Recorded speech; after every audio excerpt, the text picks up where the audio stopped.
part 2, day 3 of Mecum Kissimme, and of course Geoff Stunkard is making an appearance, not really needing much of an introduction, but Geoff has been on our show, a big friend of Mecum for a very long time, and usually when Geoff and I talk, we're talking Mopar, but not today. We're talking Chevrolet. We are talking Chevrolet. As you know, Katie, my background was drag racing history, so when we get a cool drag racing car, I mean, this is as cool as they come. This is a factory Z28 Camaro that was originally purchased by a dealer named Fred Gibb. Now, most people know who Fred Gibb is. Fred Gibb was the guy who ended up getting the ZL1 Camaro program off the ground 2 years after he did this car. This was the very first Camaro race car that Fred Gibb did, Herb, Illinois. And his driver, Herb Fox, was actually a salesman who understood what Chevy was doing marketing-wise with the Z28 Camaro. To be able to go racing. Right.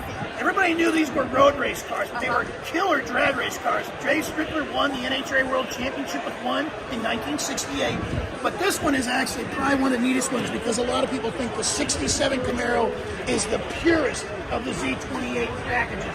It was a no-frills, flat out, you better have guts to want to drive this thing. Well, and you talk about when we see a car that has writing on the side, right, there's definitely a story to it. Sure. That story continues with what Chevy was doing in racing. Right. Well, what's really neat about this car is, again, the fingerprints are there. The Stinger hood, it's fiberglass, it's lift off.